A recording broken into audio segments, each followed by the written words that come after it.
अभिवादन स्वीकार कीजिए ब्रजेश मिश्रा का और आप देखना शुरू कर चुके हैं द डिबेट। बहनों भाइयों, 22 जनवरी की तिथि जैसे जैसे नजदीक आ रही है, देश में राजनीतिक वातावरण भी उतनी ही तेजी से बदल रहा है। जहां विवाद नहीं है वहां विवाद पैदा हो रहा है। कहीं विवाद पैदा कराया जा रहा है तो कहीं विवाद किया जा रहा है।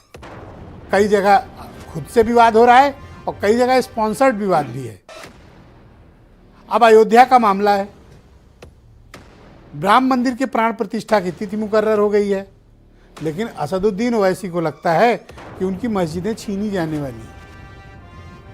एक कम्युनिटी को लेकर उनके ये स्टेटमेंट्स देश की राजनीति में बड़ा विरोधाभास पैदा करते हैं कि आखिर ओवैसी साहब चाहते क्या हैं। क्या कुछ वक्त तो शांत नहीं रह सकते? और क्या वो जो क्लेम कर रहे हैं वाकई में सच है? और अगर सच है तो उसके एविडेंस के साथ उन्हें बात करनी चाहिए।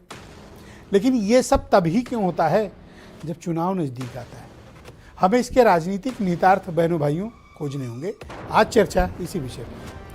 बहनों भाइयों, जैसे जैसे राम मंदिर के प्राण प्रतिष्ठा की तिथि नज़दीक आ रही है, उतनी ही खतरनाक बयानबाजियाँ जो सामाजिक दृष्टिकोण से, धार्मिक दृष्टिकोण से उचित नहीं है, वो शुरू हो गई हैं।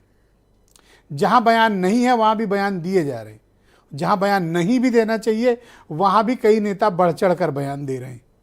और मीडिया भी वैसी है कि कुछ ऐसे भी नेताओं का बयान को हाईलाइट करती है जिनका उसने कभी खबर भी नहीं चलाई होगी। यानी विवाद या तो पैदा हो रहे हैं या तो विवाद उत्पन्न किए जा रहे हैं। तो इसका राजनीतिक मायने क्या है? बहन भाइयों, वोट की फसल दोनों तरफ के लोग काटते हैं, इधर के भी उधर के भी। ये वातावरण उन सबको सूट करता है जो डायरेक्ट 1-to-1 इलेक्शन में है। हर राज्य की अलग अलग स्थितियां हैं, लेकिन आप ये पाएंगे कि इस तरह का वातावरण क्रिएट करके समाज में एक द्वेष की भावना, लोगों के बीच विद्वेष पैदा करना और माहौल को खराब करने की कोशिश करना। मैं किसी एक व्यक्ति पर आरोप नहीं लगा रहा हूं कि इसके लिए सिर्फ असदुद्दीन ओवैसी जिम्मेदार नहीं। इस पक्ष से भी बहुत ऐसे लोग हैं जिनके बयान कान में पिघले हुए शीशे की तरह से लोगों के डाले जाते हैं, जो निहायत अनुचित है। हमें समाज के जोड़ने पर चर्चा करनी चाहिए।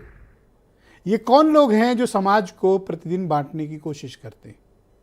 कभी धर्म के नाम पे, कभी जाति के नाम पर, कभी पंथ के नाम पर, कभी मंदिर और मस्जिद के नाम पर।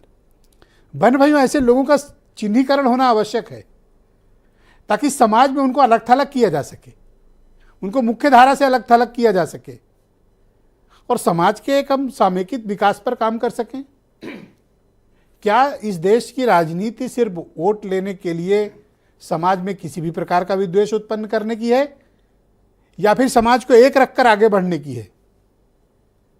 बहन भाइयों, मेरा मत है कि किसी जाति, पंथ, मजहब को एक तरफ करके, किनारे करके किसी भी राष्ट्र का आप समुचित विकास नहीं कर सकते। समग्र विकास करना है, सबको साथ लेकर चलना होगा। अब असदुद्दीन ओवैसी का ये बयान कि अब तो हमारी मस्जिदें भी छीन ली जाएंगी, ये जनरल स्टेटमेंट है, ये स्पेसिफिक स्टेटमेंट नहीं है। क्या ऐसे बयान वो जानबूझकर देते हैं या उनके बयान के पीछे कोई तथ्य और तर्क है? और ऐसी घड़ी में दिए जा रहे हैं ये बयान जब अयोध्या में, अब राम मंदिर में प्राण प्रतिष्ठा का वक्त नज़दीक है, राजनीतिक वातावरण भी बन रहा है। और ऐसा नहीं कि बीजेपी ये सब नहीं करती है।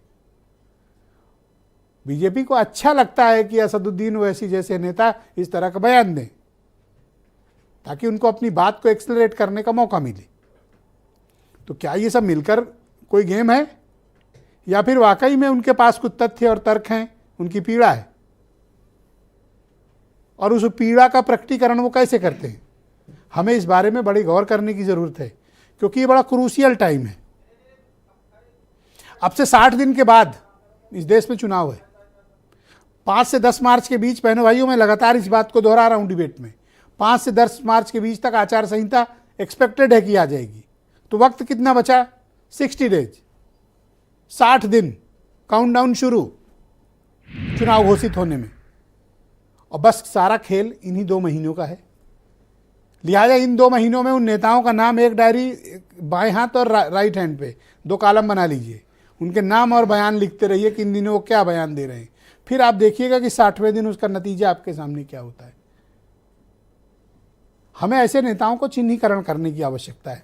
आप कुछ स्टेटमेंट सुने, फिर आज की परिचर्चा को हम आगे बढ़ाएंगे।